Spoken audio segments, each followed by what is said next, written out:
ইউনুস আলাইহিসসালাম তিনি বিপদে পড়েছিলেন, মুসিবতের মধ্যে পড়েছিলেন। বিপদের মধ্যে পড়ে তিনি কার কাছে সাহায্য চেয়েছিলেন? আর একটি আওয়াজ দিয়ে বলি, কার কাছে? আল্লাহর কাছে তিনি সাহায্য চেয়েছিলেন। তিনি বলেছিলেন, লা ইলাহা ইল্লা আনতা সুবহানাকা ইন্নী কুনতু মিনাজ জালিমিন। তিনি বলেছিলেন যে আল্লাহ, তুমি ছাড়া আর কোনো মাবুদ নেই, সুবহানাক, তুমি মহা পবিত্র। এরপরে তিনি বলে দিয়েছেন, ইন্নাকা আনতা মিনাজ জালিমিন সুবহানাকা ইন্নী কুনতু মিনাজ জালিমিন, যে আল্লাহ তুমি তো মহা পবিত্র, আমি আমার নফসের সাথে জুলুম করেছি। তিনি যখন এই দোয়া পড়ে আল্লাহর কাছে সাহায্য চেয়েছেন, আল্লাহ রাব্বুল আলামিন সাথে সাথে উত্তর দিয়েছেন। তিনি বলেছেন, ফাস্তাজাবনা লাহু ওয়া নাজ্জাইনাহু মিনাল গাম্মি ওয়া কাযালিকা নুনজিল মুমিনিন। সুবহানাল্লাহি ওয়া বিহামদিহি। তিনি সাথে সাথেই ওনার দোয়া কবুল করেছেন এবং ওনাকে বিপদ থেকে উদ্ধার করেছেন। তিনি মাছের পেটে কতদিন ছিলেন ভাই? 40 দিন তিনি মাছের পেটের ভিতরে ছিলেন। এরপরে আল্লাহ পাক ওনাকে মাছের পেট থেকে বের করেছেন। এরপরে আল্লাহ রাব্বুল আলামিন বলেছেন যে আমি ইউনুসের দোয়া কবুল করলাম, তাকে মাছের পেট থেকে বের করে ফেললাম। তিনি এতটুকু বললেই হয়ে যেত, কিন্তু তিনি এতটুকু বলেই থেমে থাকেননি। তিনি বলেছেন, ফাস্তাজাবনা লাহু ওয়া নাজ্জাইনাহু মিনাল গাম্মি ওয়া কাযালিকা নুনজিল মুমিনিন, যে শুধু ইউনুসের জন্য এই দোয়াটা খাস নয়, যুগে যুগে যারা মুমিন বান্দা বান্দি আছে, তারা যখন কোনো বিপদের মধ্যে পড়বে, তারা বিপদে পড়ে যদি এই দোয়া করে, তাহলে আমি আল্লাহ তাদেরকেও সেই বিপদ থেকে উদ্ধার করব। সুবহানাল্লাহি ওয়া বিহামদিহি।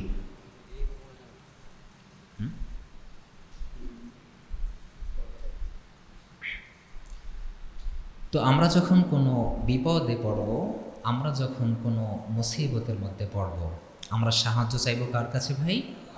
আমরা আল্লাহর কাছে সাহায্য চাইব, আল্লাহ ছাড়া আর অন্য কারো কাছে সাহায্য চাইব না। আজ আমরা কথা বলবো সাইয়েদিনা ইদ্রিস আলাইহিসসালামের জীবনী থেকে। ইদ্রিস আলাইহিসসালাম, ওনার ব্যাপারে কোরআনের মধ্যে খুব বেশি আল্লাহ পাক আলোচনা করেন নাই, হাদিসের মধ্যেও খুব বেশি আলোচনা করা হয় নাই। কোরআনের মধ্যে শুধু 2 জায়গায় আল্লাহ পাক সাইয়েদিনা ইদ্রিস আলাইহিস সালামের ব্যাপারে বলেছেন। আল্লাহ রাব্বুল আলামিন বলেছেন, ওয়াযকুর ফিল কিতাবি ইদ্রিস ইন্নাহু কানা সিদ্দীকান নাবিয়্যা। স্মরণ করো পয়গম্বর ইদ্রিসের কথা। ইন্নাহু কানা সিদ্দীকান নাবিয়্যা, নিঃসন্দেহে তিনি ছিলেন একজন সত্যবাদী পয়গম্বর, সত্যবাদী নবী। আল্লাহ পাক অন্য একটি আয়াতের মধ্যে বলেছেন, ওয়া ইসমাঈলা ওয়া ইদ্রিসা ওয়া যাল কিফল কুল্লুম মিনাস সাবিরিন। হে রাসূল, কোরআনে বর্ণিত সেই 3 জন পয়গম্বরের কথা আপনি স্মরণ করুন, ইসমাঈল, ইদ্রিস আর হচ্ছে জুলকিফল। জুলকিফল নামে একজন নবী আছেন, আমরা অনেকেই জানি না, আপনি তাদেরকে স্মরণ করুন। আল্লাহ পাক বলেছেন, কুল্লুম মিনাস সাবিরিন, তারা ছিল ধৈর্যশীল। তারা কি ছিল ভাই? ধৈর্যশীল ছিল।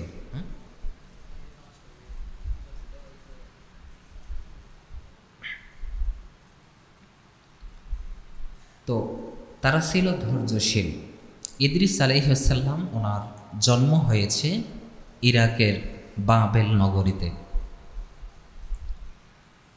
ওনার জন্ম হয়েছে ইরাকের বাবিল নগরীতে। ওনার পূর্বে পয়গম্বর হয়ে পৃথিবীতে এসেছিলেন আদম আলাইহিসসালাম, এবং আদম আলাইহিসসালামের সন্তান দুইজন পয়গম্বর এসেছিলেন।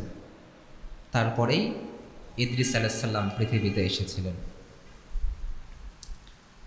আল্লাহ রাব্বুল আলামিন বলে দিয়েছেন যে, হে রাসূল, আপনি সেই পয়গম্বরের কথা স্মরণ করুন, আপনি সেই পয়গম্বরের কথা স্মরণ করুন যাদের অনেক ধৈর্য ছিল, যারা অনেক ধৈর্যশীল ছিলেন। ইদ্রিস আলাইহিস সালামের আরেকটি নাম ছিল খারুক, মানে তিনি অনেক বেশি স্টাডি করতেন, পড়াশোনা করতেন, সব সময় তিনি পড়াশোনার উপরেই থাকতেন। তার পেশা ছিল, তিনি ছিলেন একজন দর্জি, কাপড় সেলাই করতেন। সর্বপ্রথম ওনার থেকে কিন্তু কাপড় সেলাইয়ের সিস্টেমটা চলে এসেছে। প্রিয় ভাইয়ের আমার, আল্লাহর নবী বলে দিয়েছেন, সাইয়েদনা ইদ্রিস আলাইহিস সালাম ওনার জীবনী থেকে উনি ওনার পেশাটা ছিল কাপড় সেলাই করা, উনি ছিলেন একজন দর্জি। পয়গম্বর বলে দিয়েছেন, ইদ্রিস পয়গম্বর কাপড় সেলাই করার সময় এই কাপড়ের ভিতরে যতবার সুইটা প্রবেশ করেছিল, কাপড় সেলাই করার সময় কাপড়ের ভিতরে যতবার সুই প্রবেশ করেছিল, প্রত্যেকবার ইদ্রিস পয়গম্বর প্রত্যেকবার তিনি বলতেন সুবহানাল্লাহ। যতবার সুই কাপড়ের ভিতরে প্রবেশ করত ততবার তিনি বলতেন সুবহানাল্লাহ। কি বলতেন ভাই? সুবহানাল্লাহ। যতবার সুই কাপড়ের ভিতরে প্রবেশ করত তিনি ততবার বলতেন সুবহানাল্লাহ, সুবহানাল্লাহ। অনেক আমল ছিল। প্রিয় ভাইয়ের আমার, লম্বা আলোচনা। ইদ্রিস আলাইহিস সালাম একদিন মালাকুল মাউতকে বললেন, ভাই, তোমার সাথে আমি বন্ধুত্ব করতে চাই, তুমি আমার সাথে বন্ধুত্ব করবে নাকি? মালাকুল মাউত বলল, কোনো সমস্যা নেই, আমি আপনার সাথে বন্ধুত্ব করতে রাজি আছি, আজ থেকে আমরা বন্ধু হয়ে গেলাম। ইদ্রিস আলাইহিস সালাম বলেছেন, ভাই, আমি শুনেছি মৃত্যুর নাকি অনেক যন্ত্রণা, মৃত্যুর নাকি অনেক কষ্ট, মৃত্যুর কষ্ট একটু আমি উপভোগ করতে চাই, মৃত্যুর কষ্ট একটু আমি ফিল করতে চাই। আমার বন্ধুগণ, আল্লাহ রাব্বুল আলামিন মালাকুল মাউতকে বললেন যে, যাও, ইদ্রিসের জান কবজ করে ফেলো, আমি আবার তাকে পুনরায় জানটা ফিরিয়ে দিব। আমার বন্ধুগণ, ইদ্রিস আলাইহিস সালামের জান কবজ করা হয়েছে, আবার পুনরায় তাকে জানটা ফিরিয়ে দেওয়া হয়েছে। আল্লাহ রাব্বুল আলামিন তাকে জিজ্ঞেস করলেন যে, ইদ্রিস, মৃত্যুর সময় তোমার কেমন কষ্ট হয়েছে, তুমি কতটা কষ্ট পেয়েছো, আমি আল্লাহর সাথে শেয়ার করো। আমার বন্ধুগণ, ইদ্রিস আলাইহিস সালাম বললেন, আল্লাহ, তোমার কসম করে বলছি, একটা জীবিত প্রাণীর দেহ থেকে চামড়াটা উঠিয়ে ফেললে যতটা কষ্ট হয়, একটা জীবন্ত প্রাণীর দেহ থেকে চামড়াটা উঠিয়ে ফেললে তারপর যদি লবণ লাগিয়ে দেওয়া হয়, ওই প্রাণীটার যত কষ্ট হয়, মৃত্যুর সময় তার চেয়েও আমার অনেক বেশি কষ্ট হয়েছে। একটা জীবন্ত প্রাণী জীবিত থাকা অবস্থায় তার দেহ থেকে চামড়া উঠিয়ে ফেললে, চামড়া উঠিয়ে ফেলার পর যদি লবণ লাগিয়ে দেওয়া হয়, ওই প্রাণীটার যত কষ্ট হবে তার চেয়েও অনেক অনেক বেশি কষ্ট আমার মৃত্যুর সময় হয়েছে। প্রিয় ভাইরা আমার, মৃত্যুর যন্ত্রণা অনেক কঠিন। আল্লাহ রাব্বুল আলামিন মৃত্যুর ফেরেশতা মালাকুল মাউতকে অনেক কঠিন হৃদয়ের করে বানিয়েছেন। তার হৃদয়টা হচ্ছে অনেক কঠিন, তার হৃদয়ের মধ্যে কোনো মায়া দয়া নাই। কারণ মৃত্যুর ফেরেশতার হৃদয়ে যদি মায়া দয়া থাকে তাহলে তো সে কারো জান কবজ করতে পারবে না। অনেক সময় দেখা যায় জান যখন কবজ করতে আসে তখন চোখ বের হয়ে যায়, জিহ্বা বের হয়ে যায়, কত কষ্ট হয়। এখন মৃত্যুর ফেরেশতার যদি দয়া মায়া থাকে, আল্লাহ পাক যদি তাকে দয়া মায়া দিয়ে সৃষ্টি করতেন, তাহলে মৃত্যুর ফেরেশতা কখনো কারো জান কবজ করতে পারতেন না। এই জন্য আল্লাহ পাক নির্দয়াভাবে তাকে বানিয়েছে। তার কোনো দয়া নাই, তার কোনো মায়া নাই। প্রিয় ভাইয়ের আমার, মৃত্যুর ফেরেশতা পৃথিবীর মানুষগুলোকে বলেছেন, পৃথিবীর মানুষেরা শোনো, আমি এতটা নির্দয়া, আমি এতটা ভয়ঙ্কর একজন ফেরেশতা, আমি পিতামাতার সামনে থেকে তার সন্তানের জান কবজ করব, পিতামাতা কিছুই করতে পারবে না। আবার সন্তানের সামনে থেকে পিতামাতার জান কবজ করব, সন্তানও কিছুই করতে পারবে না, কিছু করার ক্ষমতা রাখে না। আমার বন্ধুগণ, আল্লাহ পাক তাকে অনেক কঠিনভাবে বানিয়েছেন, তার হৃদয়টা অনেক শক্ত, অনেক কঠিন। প্রিয় ভাইরা আমার, ইদ্রিস আলাইহিস সালাম বলেছেন, ভাই আমি তোমার সাথে বন্ধুত্ব করতে চাই,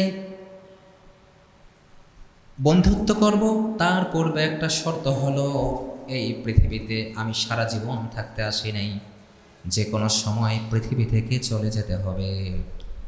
তো ভাই আমি তো পৃথিবী থেকে চলেই যাব, তোমার কাছে আমার আবদার, তোমার কাছে আমার চাওয়া, আমার যখন মৃত্যুর সময় হবে, মৃত্যুর আগে তুমি আমাকে একটু সতর্ক করে দিবা। তিনি প্রথমে বলেছেন যে আমি যখন মারা যাব সময়টা আমাকে বলে দিও। মালাকুল মউত বলেছে, না, এটা তো কখনোই সম্ভব নয়, কারণ কে কখন মারা যাবে এই ব্যাপারটা কে জানেন? আর একটু আওয়াজ দিয়ে বলেন, কে জানেন? আল্লাহ জানেন। আমরা কে কখন কোথায় কবে মারা যাব আমরা কেউ জানি না, আমাদের কবর কোথায় হবে এটা কে জানেন ভাই? আল্লাহ জানেন। ইদ্রিস আলাইহিস সালাম বলেছেন, ভাই তুমি তো আমার বন্ধু, তো তুমি আমাকে বলো আমি কবে মারা যাব। তো মালাকুল মউত বলছেন, না, এটা আমি নিজেও জানি না আপনি কবে মারা যাবেন। আচ্ছা ঠিক আছে, এটা যেহেতু তুমি জানো না, তাহলে আমার যখন মরণ হবে, আমার মৃত্যুর আগে তুমি আমাকে একটু সতর্ক করে দিও যে ইদ্রিস তোমার কিন্তু মৃত্যুর সময় হয়েছে, তুমি একটু অ্যালার্ট হও, তুমি একটু আমাকে আগেই বলে দিবা, তাহলে আমি এখন যে পরিমাণ আমল করছি, তোমার সতর্ক পাওয়ার পরে আমি আমার আমলটা আরও বাড়িয়ে দেব। মালাকুল মউত বলেছে, ঠিক আছে বন্ধু, আমি আপনাকে স্মরণ করিয়ে দিব, আমি আপনাকে মৃত্যুর আগে সতর্ক করে দিব। প্রিয় ভাইয়ের আমার, এই যে মৃত্যুর চিন্তা ছাড়া কোনো মানুষ কখনো ভালো হতেই পারে না। মৃত্যুর টেনশন ছাড়া কোনো মানুষ কখনো ভালো হতেই পারে না। যে মানুষটা মৃত্যুকে নিয়ে চিন্তা করবে, মৃত্যুর কথা ভাববে, ওই মানুষটা কিন্তু কোনো পাপময় কোনো কাজ করবে না, কারণ তার ভিতরে ভয় যে যে কোনো সময় পৃথিবী থেকে চলে যেতে হবে। ইমাম শাফিঈ রহিমাহুল্লাহ তিনি নসিহত করে বলতেন, মান আরাদাল ওয়াদা ফাল মাউতু ইয়াকফি। কেউ যদি তার জীবনটাকে পরিবর্তন করতে চায়, কেউ যদি তার মনটাকে ঈমান দিয়ে রাঙাতে চায়, ওই ব্যক্তির জন্য আর কোনো ওয়াজ নসিহত শোনার প্রয়োজন নেই। ওই ব্যক্তি যদি শুধু মৃত্যুকে নিয়ে ভাবে, ওই ব্যক্তি যদি মৃত্যুকে নিয়ে চিন্তা করে, যাহারে আমার পূর্বে এই পৃথিবীতে যারা এসেছিলেন ওই মানুষগুলো তো পৃথিবীতে এখন নাই, আমার সাথে অনেকে এসেছিলেন তারাও পৃথিবী থেকে চলে গিয়েছে, এমনকি আমার পরে পৃথিবীতে যারা এসেছিল তাদের মধ্যে অনেকেই পৃথিবী থেকে চলে গিয়েছে, সুতরাং আমাকেও যে কোনো সময় চলে যেতে হবে। ওই ব্যক্তি যদি মৃত্যুকে নিয়ে ভাবে, ওই ব্যক্তি যদি মৃত্যুকে নিয়ে টেনশন করে, তাহলে একটি টেনশন, একটি ভাবনা তার জীবনটা পরিবর্তন করে দিবে। জোরে বলি সুবহানাল্লাহ। এই জন্য মৃত্যুর কথা সবসময় স্মরণ করতে হবে আমার ভাইয়েরা। বেশি বেশি কবরের পাশ দিয়ে হাঁটবেন। পয়গম্বর বলে দিয়েছেন, কেন তোমরা কবরের পাশ দিয়ে বেশি হাঁটবে জানো? কারণ তুমি যখন কবরের পাশে যাবা তখন তোমার মনে হবে যে এই কবরের মধ্যে একজন শুয়ে আছেন, এই কবরের মধ্যে আমাকেও যেতে হবে আজ অথবা কাল। তুমি যখন বেশি বেশি কবরের পাশ দিয়ে হাঁটবা, তখন তোমার কবরের কথা স্মরণ হবে, তখন তোমার মৃত্যুর কথা স্মরণ হবে। আমার বন্ধুগণ, মৃত্যুর চিন্তা ছাড়া কোনো মানুষ কখনো ভালো হতেই পারে না। প্রত্যেকটা মানুষকে মৃত্যুর কথা স্মরণ করতে হবে, প্রতিনিয়ত মৃত্যুর কথা চিন্তা করতে হবে। যে দুনিয়া, এই দুনিয়া তো থাকার জায়গা নয়। আমার ভাইয়েরা, একটু চিন্তা করে দেখুন, একটু চিন্তা করুন, এই যে আমরা শুধু দুনিয়া দুনিয়া করি, যে আমার আরও লাগবে, আমার আরও লাগবে, আমার আরও অনেক টাকা পয়সা লাগবে, আমার আরও চাই, আমার আরও চাই। একটু চিন্তা করুন, চোখ বন্ধ করে একটু চিন্তা করে দেখুন, আজ রাত যদি আমার জীবনের শেষ রাত হয়ে যায়, মনে করেন যে আপনার মৃত্যু হয়েছে, আপনি মৃত্যুবরণ করেছেন, একটু চিন্তা করুন, একটু ভাবুন। মাইকের সাউন্ড যতদূর পর্যন্ত যাচ্ছে, প্রত্যেকটা মানুষকে আমি রিকোয়েস্ট করছি, আপনারা একটু ভাবুন যে আপনার মৃত্যু হয়েছে। আমার বন্ধুগণ, একটু ভাবুন, আপনার মৃত্যুর পরে আপনার রিলেটিভ যারা আছে, এই মানুষগুলোর মধ্যে কেউ যাবে কাফনের কাপড় ক্রয় করার জন্য, কেউ যাবে বাঁশ ঝাড়ের মধ্যে বাঁশ কাটার জন্য, কেউ যাবে মসজিদের মধ্যে অ্যানাউন্স করে দেওয়ার জন্য, অমুকের ছেলে অমুক পৃথিবীতে আর নেই। আপনার আপন মানুষ যারা, আপনার কাছের মানুষ যারা, এই কাছের মানুষগুলোর মধ্যে হতে কেউ যাবে কবর খনন করার জন্য। আমার বন্ধুগণ, আপনার আপন মানুষ যারা, আপন মানুষগুলোর মধ্যে আপনাকে সুন্দরভাবে তারা গোসল করিয়ে দিবে। আপনার দেহের মধ্যে অনেক দামি একটা পোশাক, এই পোশাকটা কিন্তু তারা দেহের মধ্যে রাখবে না, তারা খুলে ফেলে দিবে, পোশাকটা রাখবে না। আপনাকে গোসল করানো হবে, কোটি কোটি টাকা খরচ করে আপনি একটা বিল্ডিং বানিয়েছেন, একটু ভাবুন, কোটি কোটি টাকা খরচ করে আপনি একটা বিল্ডিং বানিয়েছেন, সেই বিল্ডিংয়ের ভিতরে আপনাকে আর থাকতে দিবে না, বিল্ডিংয়ের ভিতরে আপনাকে আর প্রবেশ করতে দিবে না। আপনার নিথর দেহটা, আপনার লাশটা তারা বিল্ডিংয়ের বাইরেই রেখে দিবে। আমার বন্ধুগণ, আপনি আপনার বিবির সাথে 60 বছর 70 বছর সংসার করলেন, আপনার বিবিকে বলা হবে, মা, বোন, তুমি তোমার স্বামীর সাথে এতদিন সংসার করলা, আজ একটা রাত তুমি তোমার স্বামীর সাথে ঘুমাও, তুমি তোমার স্বামীর সাথে এক ঘরের মধ্যে থাকো। আপনার বিবি বলবে যে না, সে তো মারা গিয়েছে, আমি ভয় পাই, আমি তার সাথে থাকতে পারবো না। আপনার কলিজার টুকরো সন্তান সন্তান সন্তান করে জীবনটাই শেষ করে ফেললেন, পরকাল ধ্বংস করে দিলেন। এই কলিজার টুকরা সন্তানকে বলা হবে, বাবা, তোমার বাবার তো মৃত্যু হয়েছে, আজ একটা রাত তুমি তোমার বাবার সাথে এক বিছানায় ঘুমাও। আপনার কলিজার টুকরা সন্তান রাজি হবে না, বলবে যে না, আমি ভয় পাই, আমি বাবার সাথে ঘুমাতে পারবো না। আমার বন্ধুগণ, কেউ রাজি হবে না, কেউ রাজি হবে না। আপনাকে একা অন্ধকার একটা কবরের মধ্যে যেতে হবে। আমার বন্ধুগণ, এরপরে আপনার গোসল করিয়ে দেওয়া হবে। গোসল করানোর পরে আপনার দেহটা, নিথর দেহটা সাদা কাফনের কাপড় দিয়ে মোড়ানো হবে, পেঁচিয়ে দেওয়া হবে। আপনার মাথাটা সুন্দর করে বেঁধে দেওয়া হবে, আপনার কোমরটা বাঁধা হবে, আপনার পা শক্ত করে বেঁধে দেওয়া হবে। এই পা দিয়ে আপনি সমাজের মধ্যে আপনি আর হাঁটাহাঁটি করতে পারবেন না, আপনি আর হাঁটতে পারবেন না এই পা দিয়ে। কত অহংকার করেছেন, কত দাম্ভিকতার সাথে চলাফেরা করেছেন, এই পা দিয়ে আপনি আর সমাজের মধ্যে, এলাকার মধ্যে আপনি আর হাঁটতে পারবেন না। আমার বন্ধুগণ, আপনি সারা জীবন ইমামের পিছনে ইক্তেদা করেছেন, কিন্তু সেই দিন আপনি আর ইমামের পিছনে দাঁড়াতে পারবেন না। ইমাম সাহেব আপনাকে সামনে রেখে তিনি পিছনে দাঁড়িয়ে যাবেন, পিছনে দাঁড়িয়ে নামাজ শেষ করে ফেলবেন। এরপরে আপনি চিন্তা করবেন যে কতগুলি মানুষ, হাজার হাজার মানুষ জানাজায় এসেছে, এই মানুষগুলো বোধহয় আমার সাথে কবরে জীবনীতে থাকবে। আপনি চিন্তা করবেন কত মানুষ, এই মানুষগুলো আমার সাথে কবর পর্যন্ত থাকবে, আমি একা কবরে থাকব না। আমার বন্ধুগণ, আপনাকে যখন কবরে নিয়ে যাওয়া হবে, এই মানুষগুলো আপনার পেছনে পেছনে যাবে। আপনি তো মনে করছেন এই মানুষগুলো আমার সাথে কবরে থাকবে, কিন্তু না, এই মানুষগুলো কেউ আপনার সাথে কবরে থাকবে না। থাকবে ভাই কেউ কবরে? কেউ থাকবে আপনার সাথে? একা একা থাকতে হবে আপনাকে। প্রিয় বন্ধুগণ আমার, এরপরে আপনার লাশটা কবরে নামানোর আগে 2জন অথবা 3জন ব্যক্তি নেমে যাবে। আপনি মনে করবেন এই 2-3জন বোধহয় আমার সাথে থাকবে, সবাই আমার সঙ্গে থাকবে না। আপনার লাশ যখন শুয়ে দেবে, লাশ শুয়ে দেওয়ার পরে যে 3জন মানুষ কবরের মধ্যে নেমে গিয়েছিল, ওই মানুষগুলো এক এক করে উপরে উঠে যাবে। ওই সময় আপনার কলিজাটা ফেটে যাবে, আপনি চিৎকার করবেন। আপনার চিৎকার পৃথিবীর কোনো মানুষ এবং জিন শুনবে না। মানুষ এবং জিন ব্যতীত প্রত্যেকটা প্রাণী আপনার চিৎকার শুনতে পারবে, সবাই শুনবে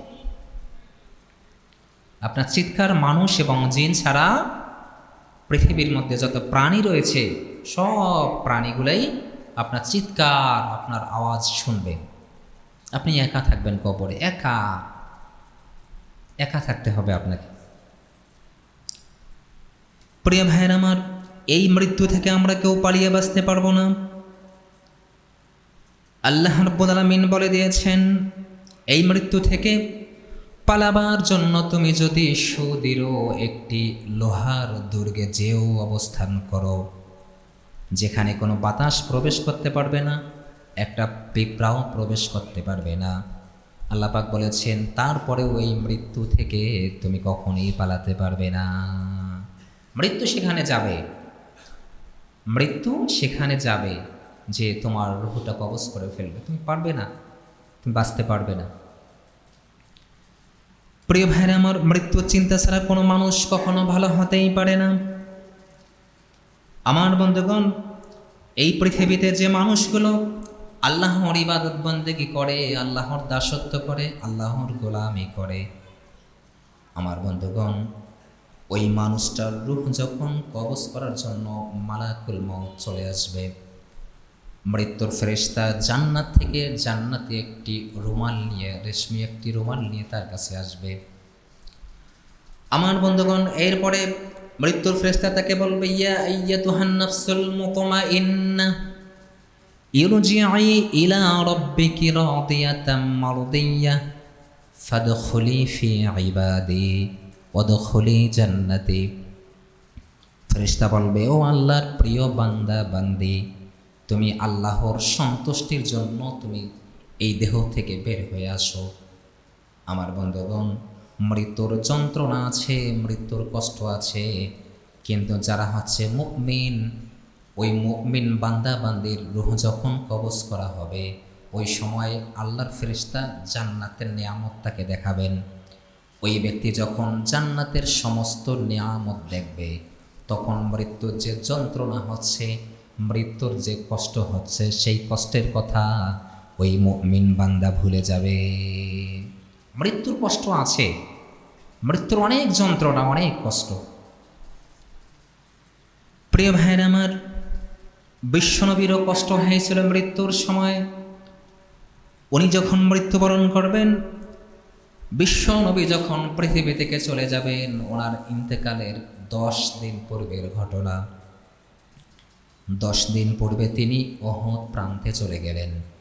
সেখানে যে বললেন, মান কানাত মিন কিবালি মাজলামা, ও আমার সাহাবীরা, আমি যদি তোমাদেরকে বিন্দু পরিমাণ কষ্ট দিয়ে থাকি, আমি যদি তোমাদেরকে বিন্দু পরিমাণ আঘাত দিয়ে থাকি, ফালিয়াতাসমিন্নি কবলাল কিসাসা ইয়াউমাল কিয়ামা, আল্লাহর সামনে আমাকে দাঁড়াতে হবে। আল্লাহর সামনে দণ্ডায়মান হওয়ার আগে তোমরা আমার থেকে প্রতিশোধ গ্রহণ করো।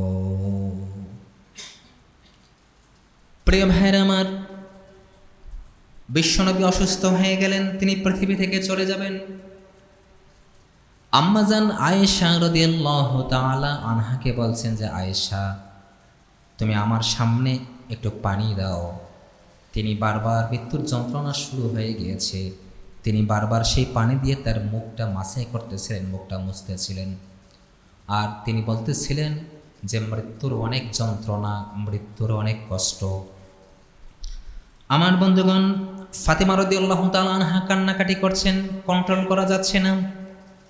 ফাতেমা রাদিয়াল্লাহু তাআলা আনহাকে বিশ্বনবী বললেন যে মা, তুমি কান্নাকাটি করো না, আমি তোমাকে সুসংবাদ দিচ্ছি।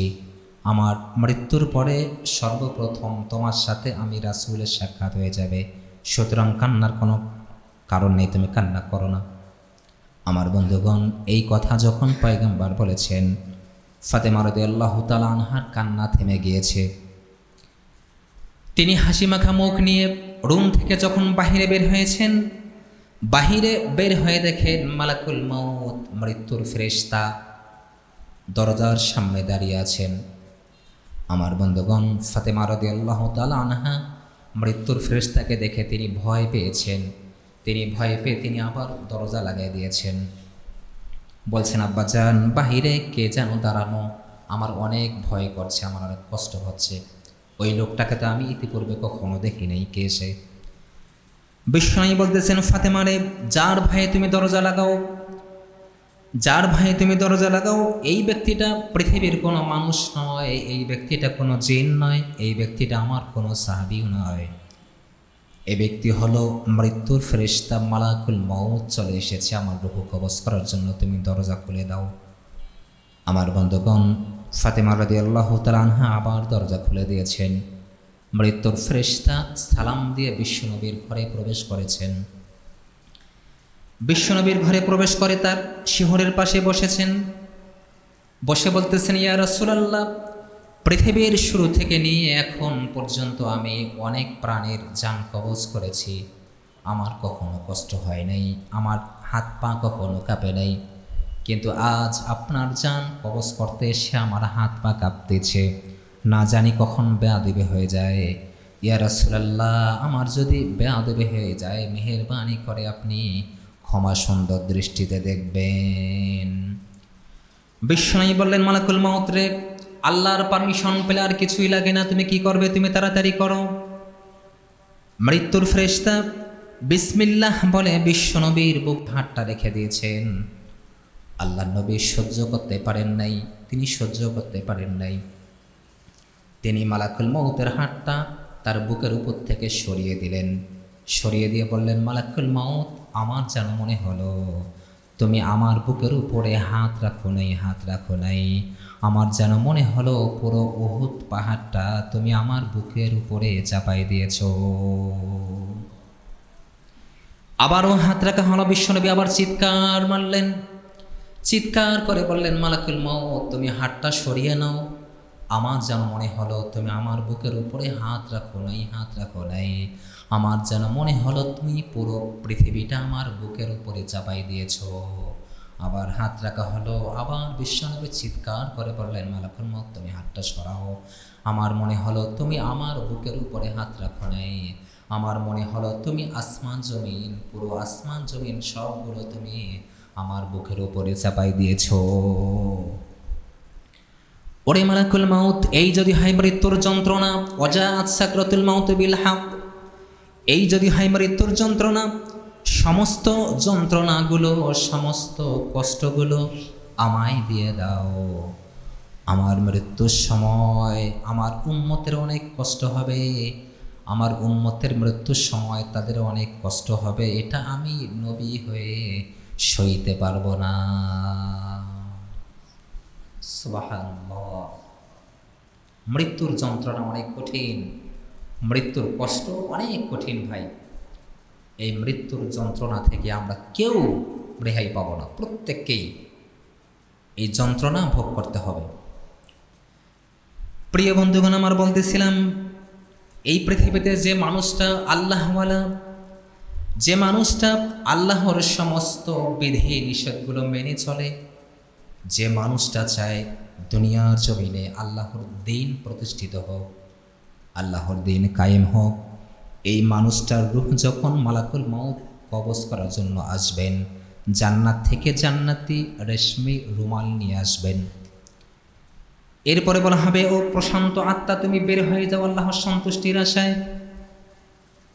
ওই ব্যক্তিটার মৃত্যুর যন্ত্রণা হবে, কিন্তু ওই ব্যক্তিটা বুঝতে পারবে না, কারণ হলো ওই ব্যক্তির সামনে জান্নাতটা তুলে ধরা হবে।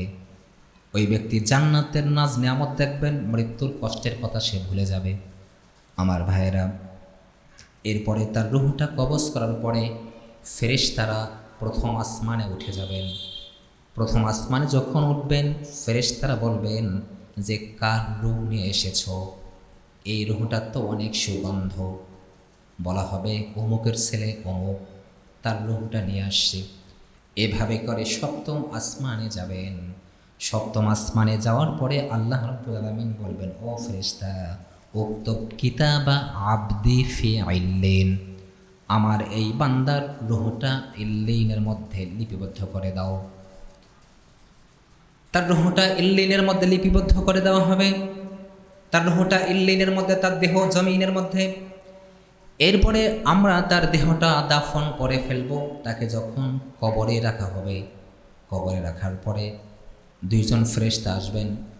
ফেরেশতা আসার পরে আল্লাহ পাক বলবেন যে তার দেহের মধ্যে আবার রূহটা প্রবেশ করিয়ে দাও। তার দেহের মধ্যে যখন রূহটা প্রবেশ করিয়ে দেওয়া হবে, তাকে বসানো হবে।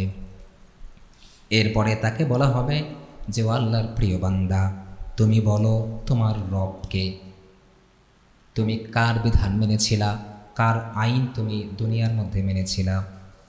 ওই ব্যক্তিটা তো আল্লাহওয়ালা, ওই ব্যক্তিটার চেষ্টা ছিল আল্লাহর জমিনে আল্লাহর দিন কায়েম করা। এই কারণে ওই ব্যক্তিটা বলবে আমার রব হচ্ছেন আল্লাহ, আমি আমার আল্লাহর বিধান মেনেছি, আমার আইনদাতা হচ্ছেন আল্লাহ। এরপরে তাকে প্রশ্ন করা হবে, তোমার নেতা কে ছিল? নেতা কোন নেতার পেছনে তুমি ছিলা? ওই লোকটা তো আল্লাহওয়ালা। ওই লোকটা বলবে আমার নেতা ছিলেন আমার প্রিয় রাসূল সাল্লাল্লাহু আলাইহি ওয়াসাল্লাম। তোমার ধর্ম কি ছিল? তোমার দিন কি ছিল? তোমার দল কি ছিল? কোন দল তুমি করেছো দুনিয়ার মধ্যে? আমার বন্ধুগণ, এই ব্যক্তিটা তিনটা প্রশ্নের উত্তর দিয়ে দিবেন। এরপরে আল্লাহ পাক বলবেন যে হ্যাঁ বান্দা, তুমি সত্য বলেছ। এরপরে আল্লাহ রাব্বুল আলামিন জানিয়ে দিবেন আলবিসুহু মিনাল জান্নাহ, তার দেহের মধ্যে জান্নাতের পোশাক পরিয়ে দাও। ওয়া আফরিশুহু মিনাল জান্নাহ, তার কবরের মধ্যে জান্নাতের বাগান বিছিয়ে দাও, জান্নাতটা বিছিয়ে দাও। ওয়াফতাহু লাহু বাবান ইলাল জান্নাহ, তার কবর থেকে জান্নাতের মধ্যে একটি দরজা খুলে দাও। ওই ব্যক্তিটা কবর থেকে জান্নাত দেখতে পারবে। জান্নাতের মধ্যে হাজারো নাজ নিয়ামত, জান্নাতের মধ্যে জান্নাতি হুররা নাচানাচি করছে। ওই ব্যক্তিটা সেই হুরদেরকে একটু টাচ করতে চাইবে, কাছে যাইতে চাইবে। আল্লাহ পাক বলবেন যে না, এখন না। আল্লাহ রাব্বুল আলামিন বলবেন বান্দা, এখন তুমি এই কবরের মধ্যে ঘুমিয়ে যাও। কিভাবে ঘুমাবে?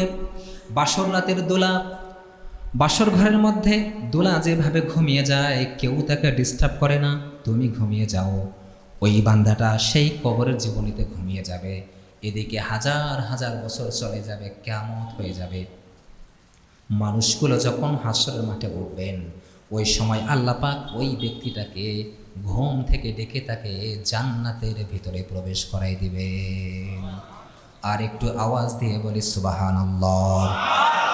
আর দুনিয়ার মধ্যে যে লোকটা পাপিষ্ট, যেই লোকটা গুনাহগার, যেই লোকটা বদকার, যেই লোকটা বেনামাজি, যে লোকটা সুদখোর, যেই লোকটা আজান শোনার পরে ও নামাজের ধার ধারে না, আল্লাহকে বৃদ্ধা আঙ্গুলি দেখায়। মুয়াজ্জিন সাহেব আজান দিচ্ছে, ওই লোকটা আল্লাহকে এভাবে বৃদ্ধা আঙ্গুলি দেখায় যে আল্লাহ, আমার কাছে তুমি আল্লাহ বড় নও, আমার কাছে দুনিয়ার ব্যবসাটা বড়, আমার কাছে দুনিয়ার বাড়িটা বড়, আমার কাছে দুনিয়ার সম্পদ বড়, আমার কাছে দুনিয়ার ফসা নোংরা রাজনীতি বড়, সুতরাং তোমার নামাজ পড়ার আমার টাইম নেই। যে ব্যক্তিগুলো আল্লাহকে বৃদ্ধাঙ্গুলি দেখায়, আজান শোনার পরেও মসজিদের মধ্যে আসে না। এই মসজিদে আমি বিগত 5 বছর যাবৎ সুদের ওয়াজ করি, তারপরেও আপনি খোঁজ নিয়ে দেখেন প্রত্যেকটা ঘরে ঘরে সুদ আছে। স্বামী সুদে টাকা লাগায়, স্ত্রী সুদে টাকা লাগায়, আপনি দেখবেন প্রত্যেকটা ঘরে ঘরে আছে। এই মানুষগুলো জানে সুদ কত বড় অপরাধ, তারপরেও কিন্তু তারা সুদ খায়। এই মানুষগুলো জানে মানুষের তৈরি করা পচা নোংরা রাজনীতি করা যাবে না। আল্লাহর জমিনে আল্লাহর দিন প্রতিষ্ঠা করতে হবে এই মানুষগুলো জানে। জানার পরেও দুনিয়ার কারণে, স্বার্থের কারণে, কয়েকটা টাকার কারণে এই মানুষগুলা মানুষের তৈরি করা পচা নোংরা রাজনীতি করে।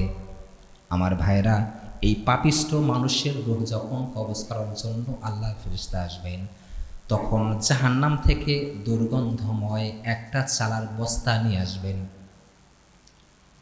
এই ব্যক্তির সামনে আসবেন, ব্যক্তিকে দেখেই অবাক হয়ে যাবে, কিরে এত বিভৎস চেহারা, এত ভয়ঙ্কর চেহারা।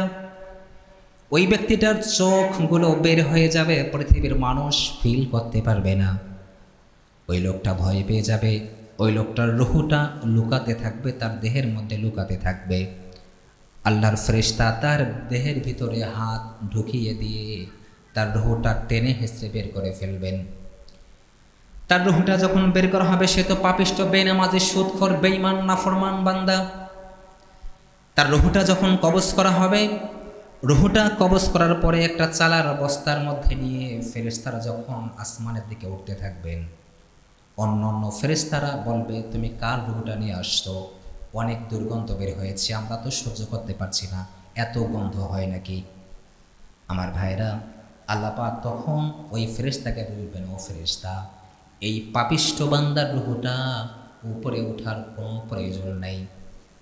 উক্তুব কিতাবা আবদি ফি সিজ্জিন, এই গুনাহগার নাফরমান বান্দার রুহটা সিজ্জিনের মধ্যে লিপিবদ্ধ করে দাও। এরপরে তার রুহটাকে সিজ্জিনের মধ্যে নিয়ে যাওয়া হবে। এরপরে তার লাশ তো কবরে শুয়ে দিয়েছি আমরা। কবরে শোয়ার পরে আমরা যখন লাশ নামাই তখন বলি, কি বলি? বিসমিল্লাহি ওয়া আলা মিল্লাতি। আহা, মিথ্যা কথা, মিথ্যা কথা, একবারে মিথ্যা কথা বলি আমরা। আমরা বলি বিসমিল্লাহি ওয়া আলা মিল্লাতি।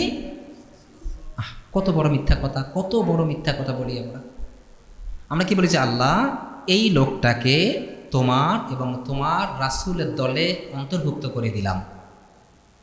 সে তোমার দলে ছিল, তোমার রাসূলের দলে ছিল, অথচ ওই লোকটা সারা জীবন ইসলামের বিরোধিতা করেছে, কোরআনের বিরোধিতা করেছে, নামাজ ঠিকভাবে পড়ে নাই।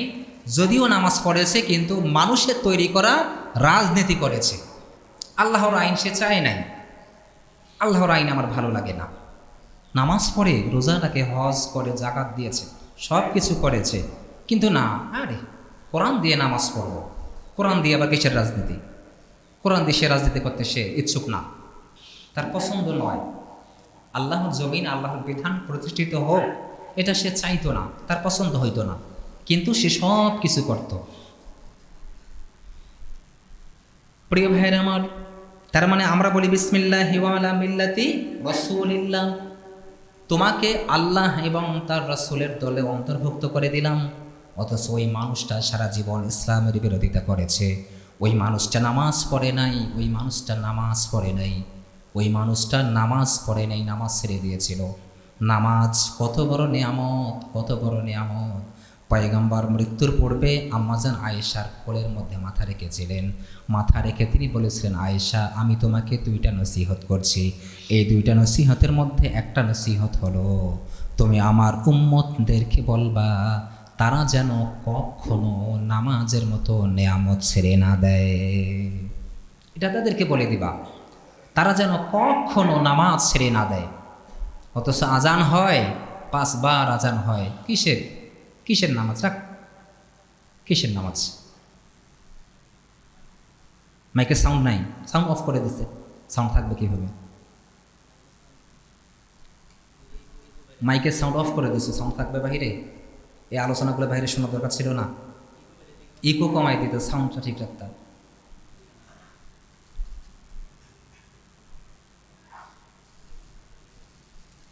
প্রিয় ভাইরা আমার, ওই পাপিষ্ঠ বান্দার রুহটা সিজ্জিনের মধ্যে নেওয়া হবে। এরপরে তার কবরের মধ্যে ভয়ঙ্কর দুইজন ফেরেশতা আসবেন। ওই ফেরেশতার মাথা থেকে পা পর্যন্ত থাকবে চুল, চোখগুলো থাকবে নীলাভ, অনেক বড় পাহাড়ের সমান তার চোখ থাকবে। এই ব্যক্তি তাকে উঠাবে, উঠিয়ে বলবে, তোর রব কে ছিল বল, তোর আইনদাতা কে ছিল? দুনিয়ার মধ্যে তুই কার আইন মেনেছিলি? মানুষের তৈরি করা আইন মেনেছিলি নাকি আল্লাহর আইন মেনেছিলি? বল, তোর আইনদাতা কে? সে বলবে লা আদ্রি, লা আদ্রি, আমি জানি না। তোমার দিন কি ছিল? ভয়ঙ্করভাবে তাকে বলা হবে। তোমার দলটা কে ছিল? কোন দল তুমি করেছিলা? মানুষের তৈরি করা দল নাকি ইসলাম করেছিলা? তোমার নেতা কে ছিল? বিশ্বনবী তোমার নেতা ছিল, তার আদর্শ মেনেছিলা নাকি দুনিয়ার সিগারেটখোর, মদখোর, নারীখোর, ইয়াবাখোর, বাবাখোরদেরকে তুমি নেতা হিসেবে গ্রহণ করেছিলা? বলো। সে বলবে লা আদ্রি, লা আদ্রি, আমি জানি না। এরপরে বিশ্বনবী বলে দিয়েছেন ইয়াসিহু সাইহাতান, একজন ফেরেশতা বড় একটা হাতুড়ি নিয়ে তাকে আঘাত করতে থাকবে। পয়গম্বর বলে দিয়েছেন ইয়াসিহু সাইহাতান, তার চিৎকার পৃথিবীর কোনো মানুষ, কোনো জিন শুনবে না। পৃথিবীর কোনো মানুষ এবং জিন তার চিৎকার শুনবে না, যত প্রাণী আছে সবাই তার চিৎকার শুনবে। ওই ব্যক্তিটা দেখবে উপরে আগুন, ডান দিকে আগুন, বাম দিকে আগুন, নিচে আগুন, শুধু আগুন আর আগুন। এরপরে তার আযাব শুরু হয়ে যাবে। আমার বন্ধুগণ, এই জন্য এখনও সময় আছে ভাই। শুধু নামাজ পড়লেই হবে না, শুধু রোজা রাখলেই হবে না, শুধু হজ করলেই হবে না, শুধু যাকাত দিলেই হবে না। আপনি যেমনিভাবে নামাজ পড়বেন, আপনি যেমনিভাবে রোজা রাখবেন, আপনি যেমনিভাবে হজ করবেন, আপনি যেমনিভাবে যাকাত দিবেন, ঠিক তেমনিভাবে আল্লাহর জমিনে আল্লাহর দিন কায়েমের আন্দোলন আপনাকে করতে হবে। ঠিক কি না? আপনি এই কোরআন দিয়ে নামাজ পড়বেন, কোরআন দিয়ে রোজা রাখবেন, কোরআন দিয়ে হজ করবেন, ঠিক তেমনিভাবে আল্লাহর কোরআন দিয়ে আপনাকে সমাজ, এই রাষ্ট্রটা চালাতে হবে। চালাতে হবে আপনাকে। ইসলাম ছাড়া অন্য কোনো বিকল্প নাই। আপনি ইসলামিক দল ছাড়া অন্য কোনো দল করতে পারবেন না, কোনোভাবেই পারবেন না। এখন বলবেন হুজুর এটা কীভাবে সম্ভব? এতদিন এই দলটা করলাম, এতদিন এই দলটা করলাম, কত মানুষের সাথে একটা সুসম্পর্ক, এখন হঠাৎ করে ইসলামিক দলে যাব, না, মানুষ কী বলবে? আমি কয়েক জুমা আগে আলোচনা করেছিলাম যে এই মানুষগুলো আমার রিলেটিভ, আমার বন্ধু বান্ধব, এরাই আমাকে আল্লাহর দিন কায়েম করতে বাধা দিবে। তারা আমাকে বাধা প্রদান করবে, এই যাইস না, এতদিন এই দলটা করলি বেটা, এখন ইসলাম করবি, জামাত করবি, হেফাজত করবি, খেলাফত করবি, চরমানায় করবি, হয় নাকি? থাক, এই দলটাই কর। এই মানুষগুলো আপনাকে দিন কায়েম করতে দিবে না, বাধা দিবে। এরাই আপনার জাহান্নামের কারণ হবে। প্রিয় ভাইয়ের, আমার সময় সংক্ষিপ্ত বলতেছিলাম, মালাকুল মউতকে ইদ্রিস আলাইহিস সালাম বলেছিলেন, মনে আছে আপনাদের? কি বলেছিলেন? যে ভাই তুমি তো আমার বন্ধু, তুমি তো আমার বন্ধু, তুমি আমাকে বলো যে আমার যখন মৃত্যু হয়ে যাবে ওই সময়টা তুমি আমাকে বলে দাও। মালাকুল মউত বলেছিল যে না, এই সময় তো আমি বলতে পারবো না। ঠিক আছে, তাহলে আমি যখন মারা যাব, আমার মৃত্যুর পূর্বে আমাকে তুমি টাচ দিয়ে দিবা, তুমি বলবা যে হ্যাঁ আপনার মৃত্যুর সময় হয়েছে। আমার বন্ধুগণ, এরপরে হঠাৎ একদিন মালাকুল মউত চলে আসছেন ইদ্রিস আলাইহিস সালামের জান কবজ করার জন্য। যখন তার জান কবজ করার জন্য এসেছেন, ইদ্রিস আলাইহিস সালাম বললেন, ভাই কি ব্যাপার, তোমার সাথে তো আমার কথা হয়েছিল যে আমার মৃত্যুর পূর্বে তুমি আমাকে সতর্ক করে দিবা, আমাকে অ্যালার্ট করে দিবা যে আপনার মৃত্যুর সময় হয়েছে, আপনি ভালো হয়ে যান। তিনি তো এমনিতেই ভালো, তিনি তো কোনো অন্যায় কাজ করেন নাই, তোমার সাথে আমার কথা ছিল তুমি আমাকে সতর্ক করে দিবা, আমি যাতে করে আরও বেশি বেশি আল্লাহর ইবাদত বন্দেগী করতে পারি। আমার বন্ধুগণ, মালাকুল মউত বলেছিলেন, হ্যাঁ বন্ধু, আমি তো আপনাকে সতর্ক করেছিলাম, আপনি তো বুঝতে পারেন নাই। আমি তো আপনাকে সতর্ক করে দিয়েছিলাম, আপনি বুঝতে না পারলে আমি কি করব? কয় কীভাবে সতর্ক করেছিলা বলো? কয় তুমি যখন জন্মগ্রহণ করেছিলা, মৃত্যুর ফেরেশতা তার পয়গাম্বার বন্ধুকে বলছেন যে বন্ধু, তুমি যখন জন্মগ্রহণ করেছো, জন্মের পরেই তোমার যে দাড়ি হয়েছিল, তোমার যে চুল হয়েছিল, এই চুল দাড়িগুলো কিন্তু কাঁচা ছিল, কাঁচা। তুমি যখন ইয়াং ছিলা, তুমি যখন যুবক ছিলা, ওই সময় তোমার দেহের চুল দাড়িগুলো ছিল কাঁচা, কিন্তু এখন দেখো তোমার দেহের চুল দাড়িগুলো পেকে গিয়েছে। তার মানে এটাই ছিল আমার 1 নম্বর সংকেত। এক নম্বর সতর্ক যে তোমাকে মৃত্যুবরণ করতে হবে, কারণ তোমার চুল পেকে গিয়েছে, তোমার দাড়ি পেকে গিয়েছে। আমার ভাইয়েরা, কত বৃদ্ধ মানুষ দেখবেন সমাজের মধ্যে চুল দাড়ি পেকে গিয়েছে, তাকে যে মরতে হবে এই কথাটাই ওই মুরব্বী ভুলে গিয়েছে। এরকম লোক নাই ভাই? কত বৃদ্ধ মানুষ আছেন চুল দাড়ি পেকে গিয়েছে, তারপরও ওই লোকটাকে যে মারা যাওয়া লাগবে সে কথা ভুলে গিয়েছে, বেমালুম ভুলে গেছে, মনে নাই। মালাকুল মাউত বলছে যে ভাই, বন্ধু, আমি তো তোমাকে সতর্ক করেছিলাম, তোমার মৃত্যুর প্রথম সতর্ক ছিল তোমার চুল দাড়িগুলো পাকা। চুল দাড়ি পাকাটাই প্রমাণ করে তুমি পৃথিবীতে আর বেশি দিন থাকতে পারবে না। এটা ছিল এক নম্বর সতর্ক। দুই নম্বর সতর্ক হচ্ছে তোমার মাজায় ব্যথা, তোমার কোমরে ব্যথা, তোমার হাঁটুর মধ্যে ব্যথা। সমাজের মধ্যে অনেক মানুষ আছে বসলে উঠতে পারে না, উঠলে বসতে পারে না, বলে যে হুজুর নামাজ কীভাবে পড়ি, বসতে পারি না ঠিকভাবে, দাঁড়াতে পারি না ঠিকভাবে, প্রচণ্ড ব্যথা শরীরের মধ্যে। এই মানুষগুলোর কোমরে ব্যথা, মাজায় ব্যথা, হাঁটুতে ব্যথা, তারপরেও এই মানুষগুলো 5 ওয়াক্ত নামাজ ঠিকভাবে আদায় করে না। মালাকুল মউত বলেছে, পয়গম্বর ইদ্রিস, এখন তো আপনার কোমরে ব্যথা, আপনার মাজায় ব্যথা, আপনার হাঁটুতে ব্যথা, আপনি যখন ইয়াং ছিলেন তখন তো আপনার কোমরে হাঁটুতে মাজায় ব্যথা ছিল না। এই ব্যথা, এটা ছিল আপনার মৃত্যুর 2 নম্বর সংকেত, 2 নম্বর সতর্ক। 3 নম্বর হচ্ছে আপনার দেহের এখন সমস্ত এই চামড়াগুলো লুজ হয়েছে। একটা সময় এমন ছিল আপনার দেহের চামড়াগুলো অনেক টাইট ছিল, অনেক সুন্দর ছিলেন আপনি, কিন্তু বৃদ্ধ হওয়ার কারণে আপনার দেহের চামড়াগুলো লুজ হয়েছে। আপনার দেহের চামড়া লুজ হওয়াটাই প্রমাণ করে আপনি পৃথিবীতে আর থাকতে পারবেন না, মৃত্যুর সময় আপনার ঘনিয়ে এসেছে। এই 3টা সতর্ক আমি আপনাকে করেছিলাম, আপনি তো বুঝতে পারেন নাই, এখানে তো আমার দোষ নাই। এই যে ঘটনাটা, ইদ্রিস আলাইহিস সালামের ঘটনা, এখান থেকে আমাদের শিক্ষা কি? চুলদারি পেকে গিয়েছে, তার মানে আমি আর পৃথিবীতে বেশি দিন থাকতে পারবো না, আমি চলে যাব, চলে যেতে হবে আমাকে। আমার হাঁটুতে ব্যথা, মাথায় ব্যথা, মাজায় ব্যথা, কোমরে ব্যথা, ওষুধ খাই ভালো হয় না, কত ব্যথা যন্ত্রণা, বসলে উঠতে পারি না, উঠলে বসতে পারি না। এটাই প্রমাণ করে, এই ব্যথাগুলাই প্রমাণ করে যে মৃত্যুর সময় আমার ঘনিয়ে এসেছে, আমি পৃথিবীতে আর থাকতে পারবো না, চলে যাব। আমার চামড়া লুজ হয়ে গিয়েছে, এই চামড়া লুজটাই প্রমাণ করে যে আমি আর পৃথিবীতে থাকতে পারবো না, আমার সময় চলে এসেছে। এজন্য ভাই, মৃত্যুর চিন্তা ছাড়া কোনো মানুষ কখনো ভালো হতেই পারে না। এজন্য আমরা সব সময় মৃত্যুর চিন্তা করব। আল্লাহ আমাদেরকে মৃত্যুর চিন্তা করার তৌফিক দান করুন।